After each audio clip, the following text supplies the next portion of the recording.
Park Yang never imagined his career would end with him being declared a breeding animal by aliens.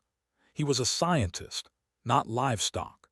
But here he was, standing in the meeting hall of an alien spacecraft, listening to a translation device tell him he had just become property of the Empire. It all started 3 hours ago when everything was normal. Well, as normal as first contact with aliens could be. Yang worked on the Explorer, humanity's first deep space research vessel. For 2 years, they had been searching for signs of intelligent life. Today, they finally found it. They appeared without warning. Their ships were massive, shaped like silver crescents that seemed to bend light around them. Captain Lee had nearly ordered an emergency jump to faster-than-light speed, but the aliens sent a message first. It was peaceful. They wanted to meet. Yang was part of the first contact team because he understood biology and could help assess if the aliens were dangerous. He stood in the airlock with Captain Lee, Diplomat Bin, and Engineer Ho Jin. His hands were sweating inside his gloves. This was history happening right now. The delegation walked into their ship like they owned it. They were tall, perhaps 7 feet on average, with skin that shimmered in shades of blue and purple.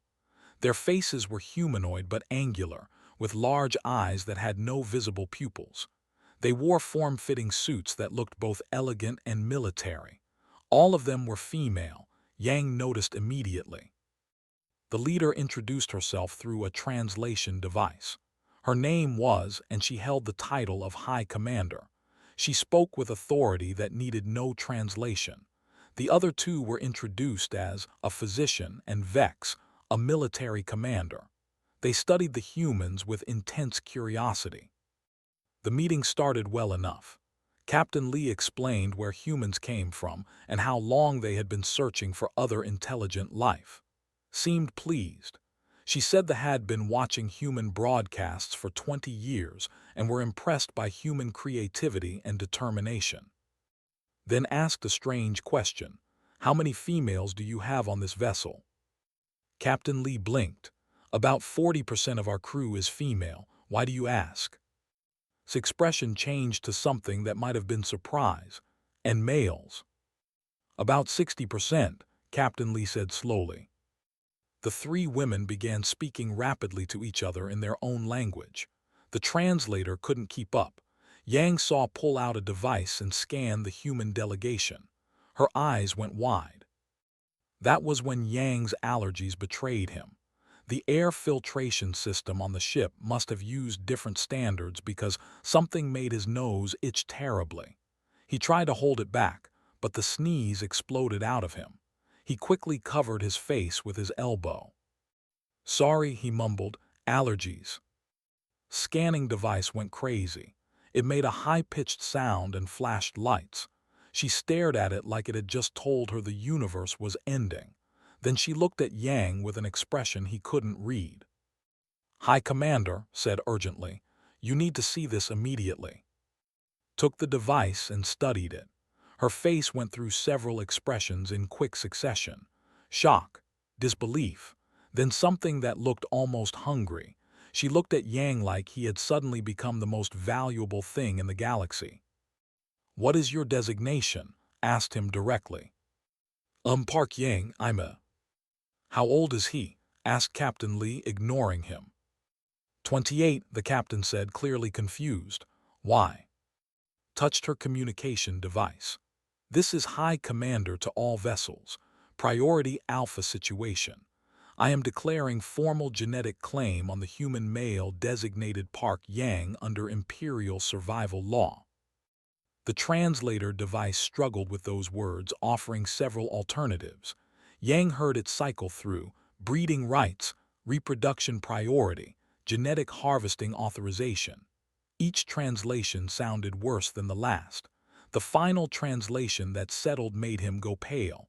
Reproduction bull status. Wait, what? Yang said. Captain Lee stepped forward. High Commander, I think there's been a misunderstanding. No misunderstanding, said firmly. Our scans show this human possesses genetic diversity beyond anything we have encountered. His DNA contains resistance markers for thousands of diseases. His genetic repair mechanisms are extraordinary.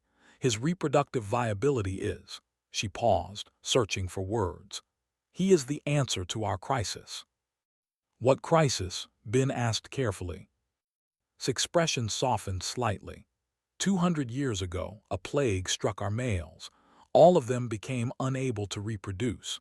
We have survived through cloning technology, but our genetic diversity collapses more each generation. In another century, our species will end. This human male could save us. Yang felt his stomach drop. "Hold on, you can't just claim me. I'm a person, not a—" "The scans show he could be compatible with biology," added. "With proper medical support, successful genetic combination is probable." Hojin made a sound that was half laugh, half cough.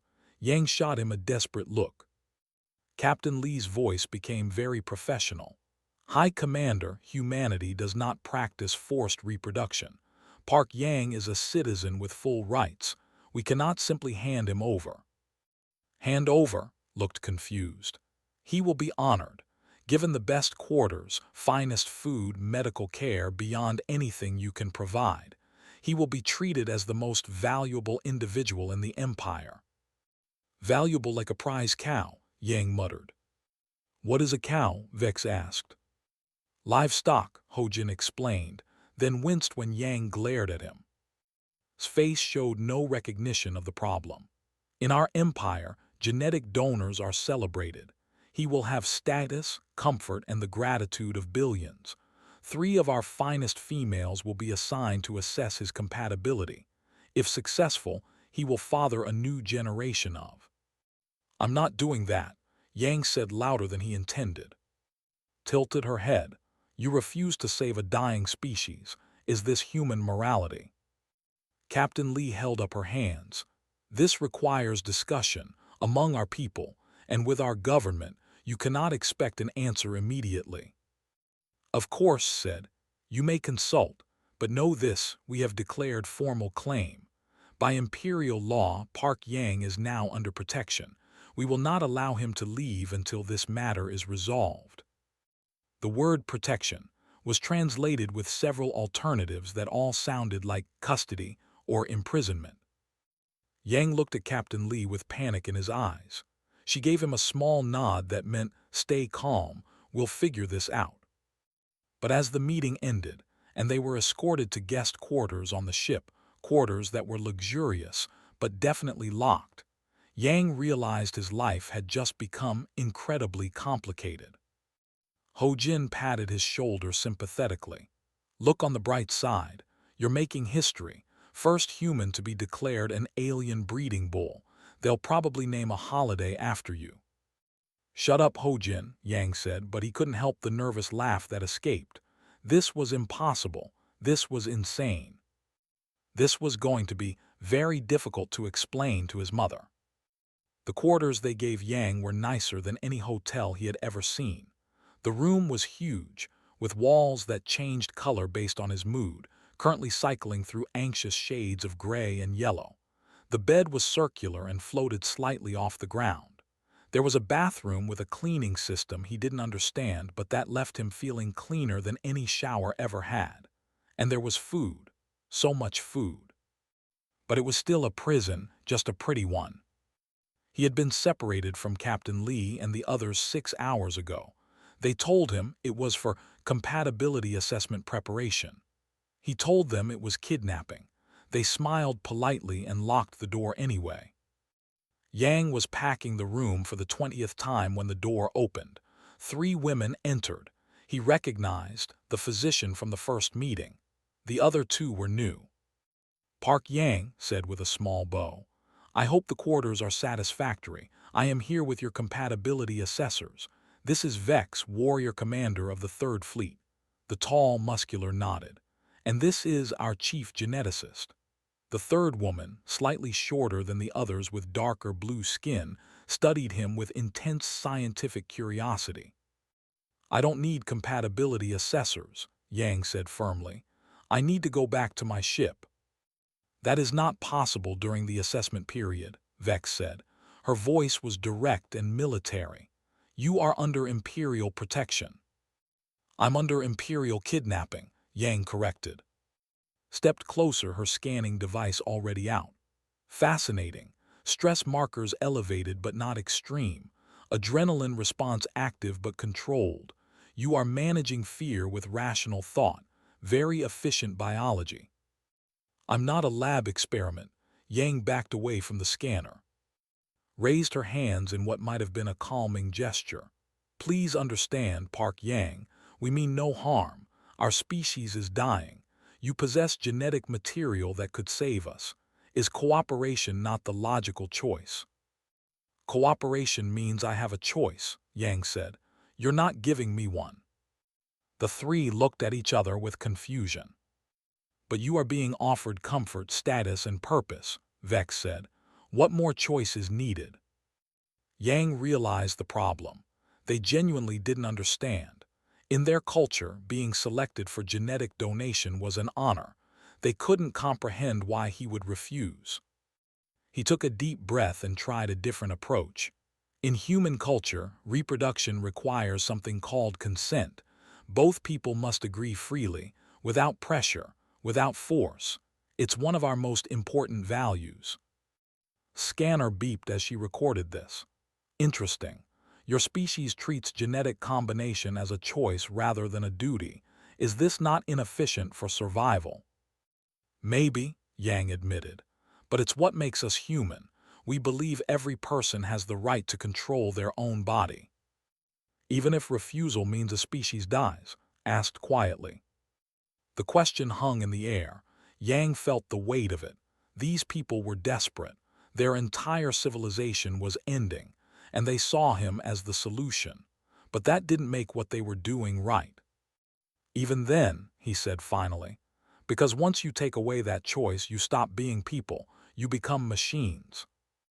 Vex frowned. "We are not machines, we are." "Then act like it," Yang challenged.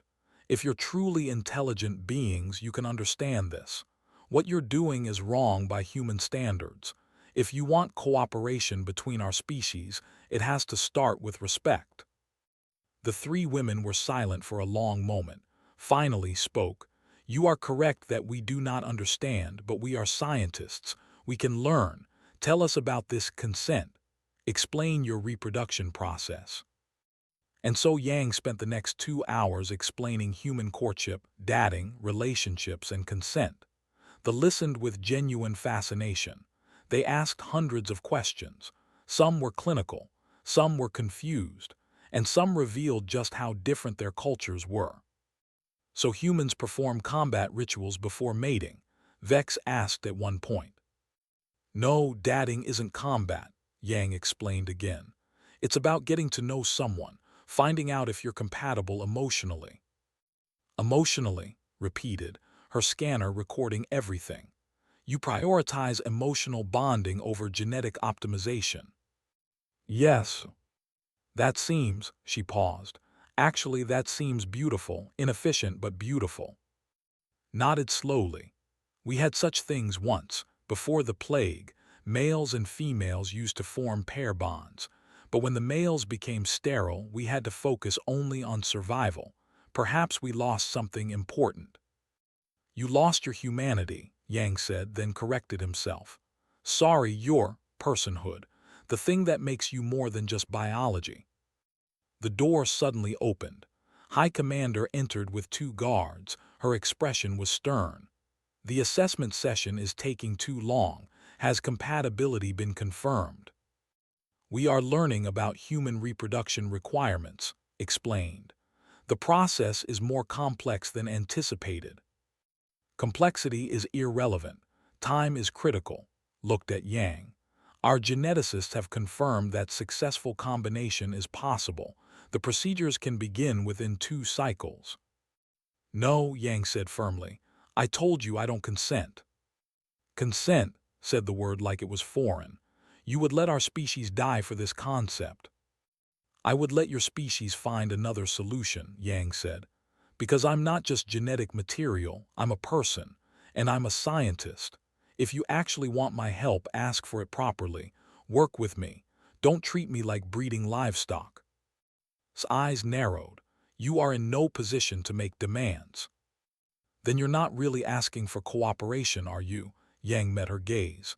"You're just taking what you want, like pirates." The insult hung in the air. His face hardened, but before she could respond, spoke up. "High Commander, permission to speak." "Granted." The human raises valid points about methodology. If we proceed by force, we learn nothing about human biology beyond genetics. But if we earn his cooperation, we gain knowledge of human psychology, culture, and potentially better integration techniques. The scientific value alone. This is not a research project. This is species survival. "Science is always the answer to survival," said quietly. Studied her chief geneticist for a long moment. Then she looked back at Yang. "Very well. You have 3 cycles to propose an alternative solution. If you cannot, the procedures will proceed with or without your cooperation." Dismissed. She left, her guards following. The door locked again. Yang slumped against the wall, his legs suddenly weak. That had been terrifying, but he had bought time. 3 cycles, said. That is approximately 6 of your days. 6 days to find a solution to a 200-year-old plague, Yang said. No pressure. Approached him carefully. Park Yang, I apologize for our High Commander's harshness. She lost her bonded partner to the plague. Her daughter was one of the last natural births before the males became sterile. She has carried this burden for a very long time. That's sad, Yang said genuinely, but it doesn't make this right. No, agreed. It does not, but perhaps. Would you be willing to work with me, not for reproduction, for research? Help me understand your genetics. Maybe together we can find another way. Yang looked at her carefully. She seemed sincere. And she was right. He was a scientist. Maybe he could actually help, not by becoming their breeding bull, but by solving the real problem. Okay, he said finally. Let's try science instead of force. Show me your research on the plague. His face lit up with what could only be described as joy. Truly, you will collaborate. I'll try, Yang said. But if this is a trick to get my genetic material anyway. It is not, she said firmly. I swear on the Imperial Archives, you have my word as a scientist. Vex and exchanged glances. We will support this, said. If there is another way, we should find it. Yang nodded. 6 days. 6 days to save an alien species and his own freedom. He had faced bad odds before, but never anything like this. At least now he had allies, sort of. Time to show these aliens what human science could really do. Yang spent the next 3 days buried in genetic research.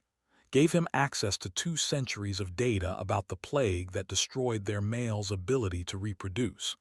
The information was overwhelming, but also fascinating. There were brilliant scientists, but they had been looking at the problem the wrong way. They kept trying to fix the sterility. They never questioned if sterility was actually the problem. It was late on the 3rd day when Yang saw it. He was reviewing genetic sequences on a holographic display that wrapped around him like a glowing cocoon, was working beside him, explaining DNA structure for the 100th time. She was patient, which he appreciated. Most people got frustrated when he asked too many questions. Wait, Yang said suddenly. Go back, show me the male DNA markers again. Pulled up the sequences. Yang compared them to the plague data. Then he pulled up his own genetic information that had scanned. He stared at the 3 sets of data, his mind racing. He said slowly, your males aren't sterile. She looked at him like he had said the sky was purple. Of course they are. No successful reproduction in 200 years. The evidence is absolute. No, listen. Yang highlighted sections of the genetic code. The plague didn't destroy their reproductive ability. It destroyed their genetic repair mechanisms. See this. These are repair enzymes. In humans, they fix DNA damage during cell replication. Your male's repair systems were targeted by the plague. So when their reproductive cells try to form, the DNA gets damaged and the cells die. Leaned forward studying the data, her eyes widened. That would explain the cellular death we observed, but the result is the same, no reproduction. But the solution is different, Yang said excitedly. You've been trying to force reproduction. Instead, you should be repairing the repair system. It's like trying to drive a car with a broken engine. You don't need a new car, you need to fix the engine. What is a car? Asked. Not important. Look. Yang pulled up human genetic data. Humans have similar repair mechanisms, but ours are more robust because we evolved on a planet with higher radiation. We needed better DNA repair to survive. If we can isolate the human repair genes and adapt them to biology, we could restore male fertility, finished, her voice filled with wonder. Not through breeding programs, through medical treatment. Exactly. They stared at each other, both realizing the implications. This could save the species without turning Yang into breeding livestock. This was real science, real solution. Grabbed his hands, which surprised him. Park Yang, you brilliant human, this changes everything. We need to test it, Yang said, trying to stay calm even though his heart was racing. Do you have tissue samples from the males? Yes, preserved in stasis. I can have them brought to the lab immediately. They worked through the night, joined them after a few hours, bringing food and helping with the biological compatibility tests. Vex stood guard at the door, keeping other away. The warrior commander didn't understand the science, but she understood that something important was happening. By morning, they had a prototype, a genetic therapy that could potentially restore the repair mechanisms in males. It was crude, untested, and might not work, but it was hope, real scientific hope. Yang was exhausted but excited. We need to present this to High Commander. She will want proof, warned. The treatment must be tested. How long will testing take? Yang asked. Minimum 6 cycles, said. We must verify cellular response, check for rejection, monitor. The door burst open. It wasn't. It was another woman, older and wearing armor covered in military decorations. Behind her were 6 armed guards.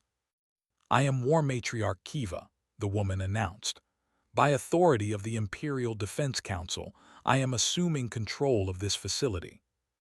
Vex immediately moved to block the door to the lab. War Matriarch, this area is restricted research.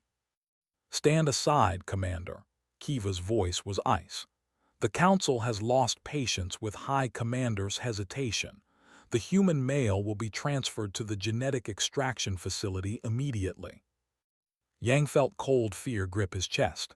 We have a solution, a real cure. We just need time to. There is no time, Kiva cut him off. Every cycle we waste is another cycle toward extinction. Your genetic material is the solution. It will be extracted and used. Extracted, Yang's voice came out strangled. You mean? Surgical harvest, Kiva said clinically. You will be sedated, it will be painless, and it will save our species. That's murder, shouted stepping in front of Yang. War Matriarch, you cannot. I can and I will. The Council has authorized emergency protocols. Kiva gestured to her guards. Take him. What happened next was chaos. Vex grabbed one guard and threw her across the room with surprising strength. Hit an alarm that filled the air with a piercing sound. Shoved Yang toward a back door he hadn't noticed before. Run, yelled. Lab tunnel, go. Yang ran. He heard fighting behind him, heard Kiva shouting orders, heard the sound of energy weapons. The tunnel was dark and narrow, clearly designed for emergencies. He ran until his lungs burned, until he couldn't hear the fighting anymore. The tunnel ended at a small transport bay. Yang burst through the door and nearly ran into someone. Strong hands grabbed his arms.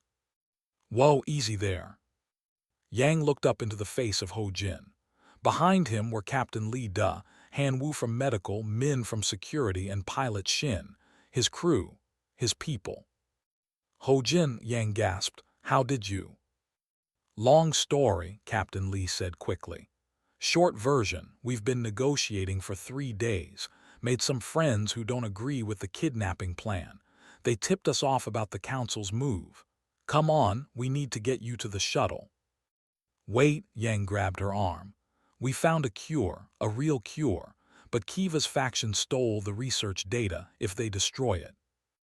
They won't destroy it, Han Wu said with a smile. She held up a data chip. Ho-Jin hacked their system. We have copies of everything. Ho-Jin grinned. Never underestimate a human engineer. Their firewalls were impressive, but they didn't account for human creativity in cheating systems. We need to get this to High Commander, Yang said. She needs to know there's another way. Captain Lee nodded. Already arranged. We're meeting her at a neutral station. But first, we need to get out of here before Kiva sends the entire fleet after us. They ran for the shuttle. Shin was already in the pilot seat, engines warming up.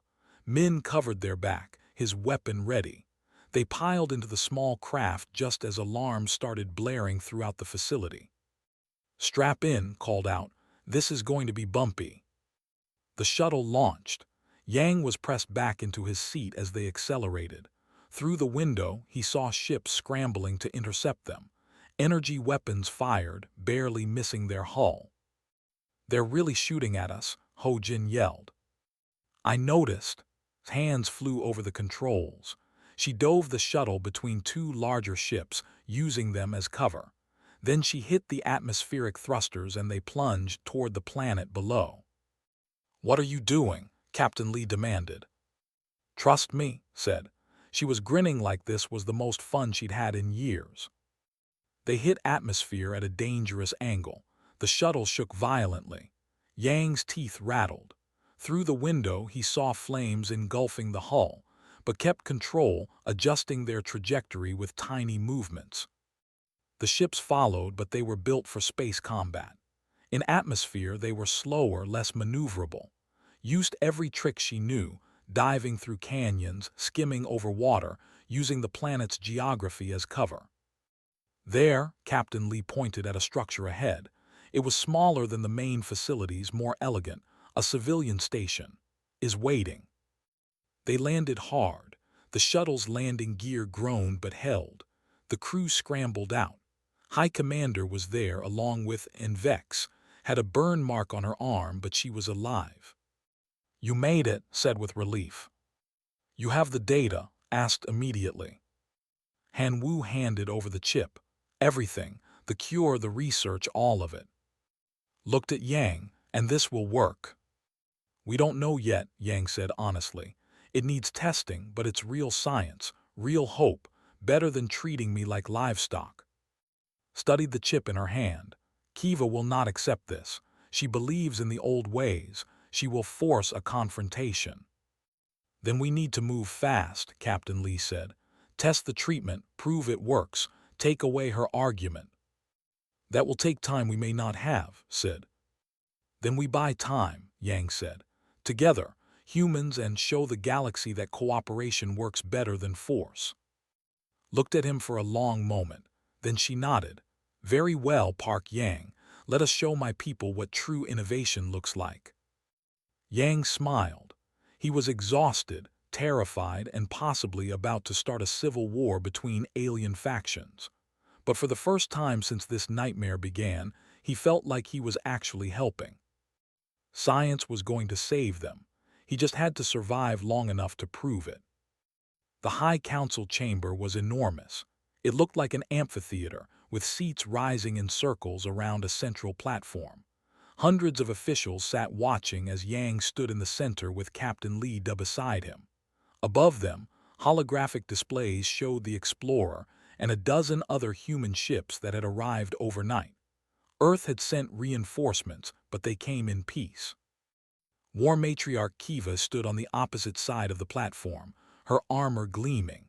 Behind her were supporters from the military faction, all wearing similar expressions of disapproval.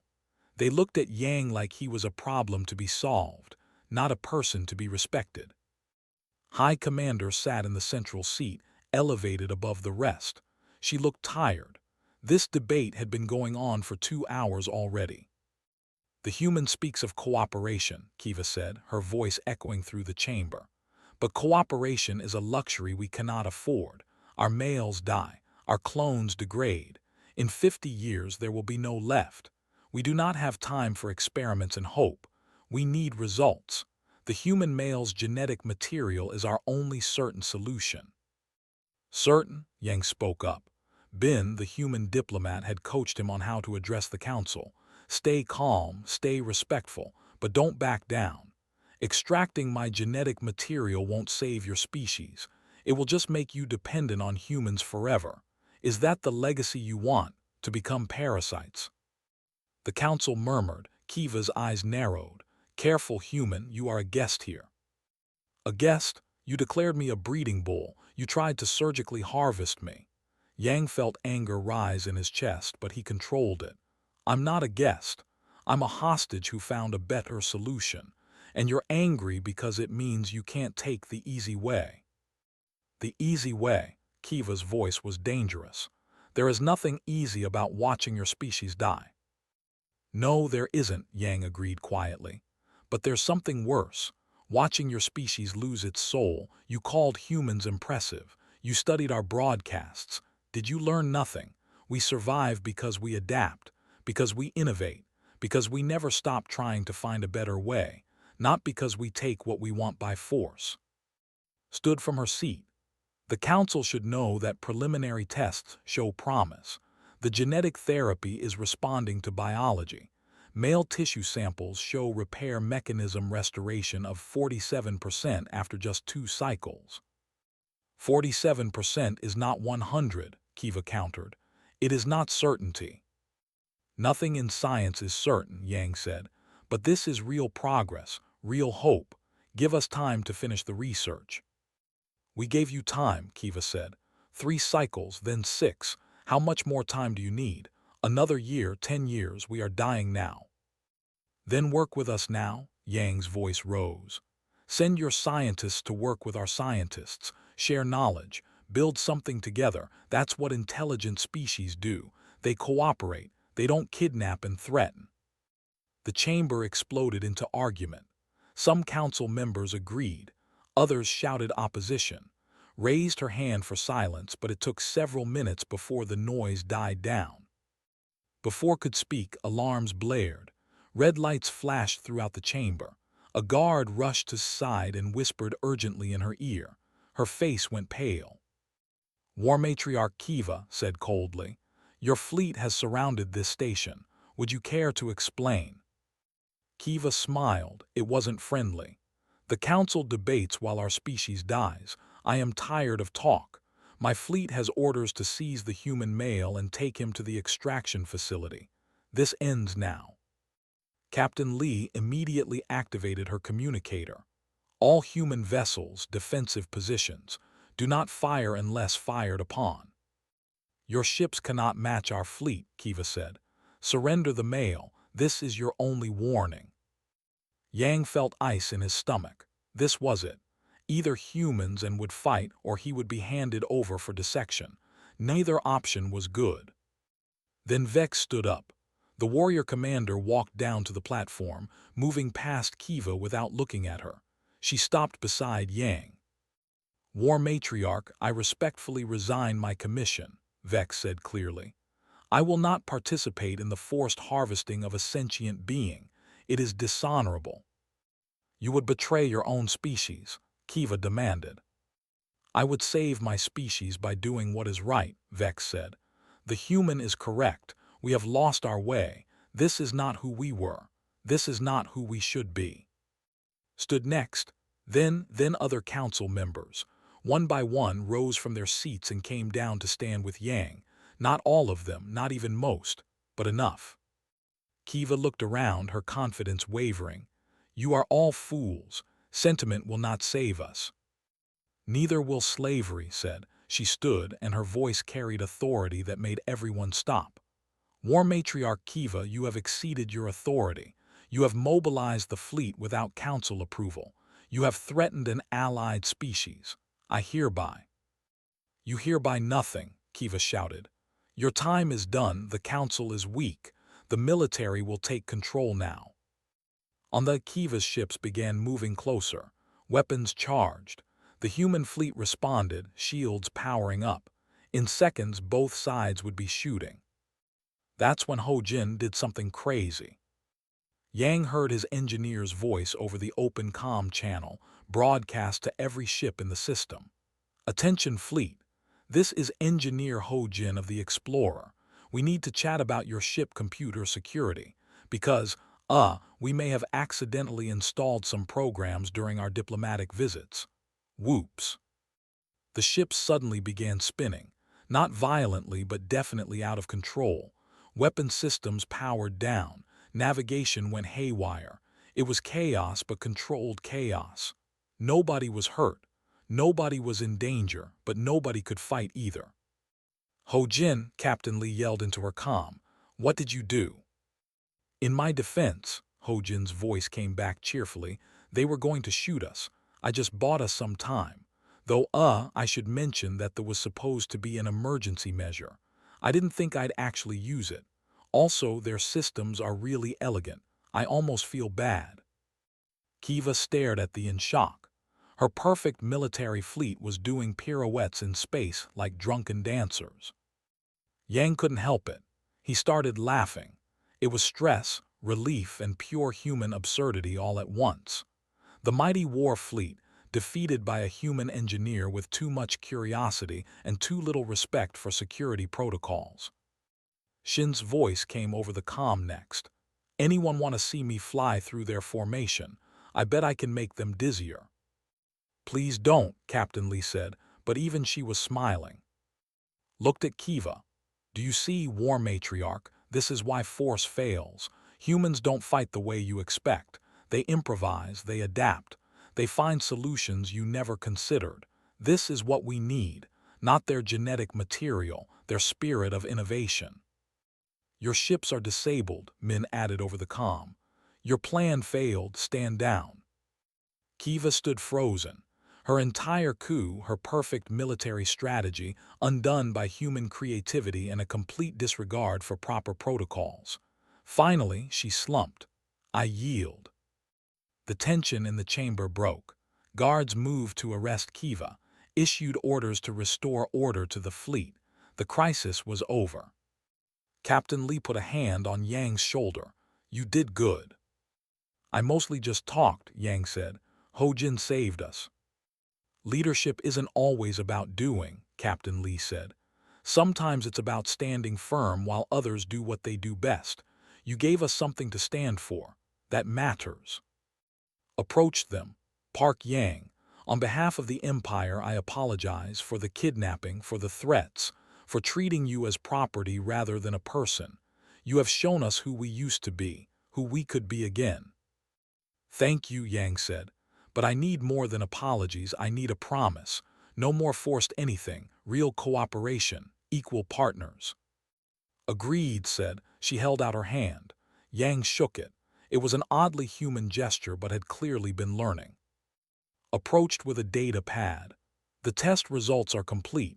The genetic therapy shows 73% effectiveness. With refinement, we project 90% within 6 months. Park Yang, you saved us. Not with your body, with your mind. We saved each other, Yang said. That's how it's supposed to work. Address the council. I propose a formal alliance between the Empire and humanity, a partnership of equals, shared research, shared knowledge, shared future, all in favor. The vote was overwhelming. Even those who had sided with Kiva changed their minds. Nobody wanted to go back to what they had almost become. As the chamber celebrated, Yang found himself surrounded by his crew. Ho Jin was still laughing about the ship hack, was already planning flying demonstrations for the. Min was discussing security protocols with Vex. Han Wu was deep in conversation with about medical techniques. Humans and working together, learning from each other, exactly as it should be. Captain Lee raised a toast with some strange beverage. To humanity, we may not be the strongest or the, but we're definitely the most stubborn. And creative, Bin added. Don't forget creative. And willing to hack alien warships, Ho-Jin said proudly. Everyone laughed, even though once they understood the joke. Yang smiled. He had come here as a kidnapped scientist, declared a breeding bull by desperate aliens. He was leaving as a bridge between two species, proof that cooperation beat force every time. Not bad for a guy who just wanted to study alien biology. 6 months later, Yang stood in a laboratory that existed in both worlds. Half the equipment was human-designed, practical, and efficient. The other half was elegant and precise. Scientists from both species worked side by side, sharing ideas, arguing over theories, and occasionally laughing at each other's mistakes. It was beautiful chaos. "The latest treatment batch is ready," said, coming up beside him with a data tablet. Her English had improved significantly. She barely needed the translator device anymore. 94% effectiveness, better than we projected. Yang smiled. "That's incredible how many males have been treated so far." 3,712, said, "and we have our first confirmed natural pregnancy. A female named Sara is carrying a child conceived naturally. First time in 200 years. Yang felt emotion tighten his throat. "That's amazing." She smiled, something she had learned from humans, though were remembering how to express joy. "It is because of you, because you refused to be what we tried to make you, because you insisted on a better way." "Because I had help," Yang corrected. "From you, from Vex, from my crew. Nobody does anything alone." The laboratory door opened. Captain Lee Da walked in with. They were deep in conversation about establishing permanent human research stations. In the 6 months since the crisis, the relationship between their species had grown strong. Trade agreements were signed. Cultural exchange programs started. Human children were learning mathematics. Artists were fascinated by human music. "Yang," Captain Lee called. "Earth Command wants an update on the embassy construction." Yang pulled up the holographic display. The new building was impressive, combining human and architecture in ways that shouldn't work but somehow did. It would house a permanent diplomatic mission and research center, and Yang had agreed to lead it. "Construction is ahead of schedule," he reported. "Should be ready in 2 months. They are fast builders." "We are motivated," said. "For the first time in centuries we have hope. We will not waste it." Ho-Jin burst into the lab looking excited. "You have to see this. The engineers finally figured out how I hacked their ships. They're not even mad anymore. They want to hire me as a security consultant." "Are you going to take the job?" Yang asked. "Are you kidding? They're offering to let me study their faster-than-light drives. Of course I'm taking it," Ho-Jin grinned. "Though they did ask me to promise not to hack anything else without permission." "Did you promise?" "I promised to try. That's the best they're getting." Everyone laughed. Han Wu entered next with. The two of them had become close friends, combining human and medicine in ways that benefited both species. Shin followed with several pilots. She had been teaching them human flight techniques, which they found reckless and thrilling in equal measure. "Is everyone here?" Yang asked. "I have an announcement." The room quieted. Yang felt nervous suddenly. This was important. "I've been talking with Earth Command and the Council. We've been working on the cure, building the embassy, establishing trade. But I think we need something more. Something that shows what our species can accomplish together." He pulled up a new holographic display. It showed a ship design unlike anything seen before. Sleek like vessels but sturdy like human construction. It had science labs, living quarters, and exploration equipment from both cultures. "The Joint Exploration Initiative," Yang explained. "A ship built by both species, crewed by both species, designed to explore the galaxy together, not as humans, but as partners." Silence filled the lab, then started clapping. The sound was strange, didn't usually applaud, but she had learned it from humans and now others joined in. Soon, the entire lab was filled with the sound of two species celebrating together. "When do we start?" asked. "Right now," Yang said, "if you're willing." "We are more than willing," said. "We are honored." Later, after the meeting ended and people dispersed to their work, Yang found himself alone within the observation deck. Through the massive windows, they could see both Earth and in the distance. Two worlds, so different, now connected by choice. "Can I ask you something personal?" said quietly. "Of course." "When we first met, when we called you a reproduction bull, were you truly angry or also afraid?" Yang thought about it. "Both, but more than that I was sad, because I could see you were desperate and desperation makes people do terrible things, even good people. We are ashamed of how we treated you." "Don't be ashamed, learn from it." Yang looked at her.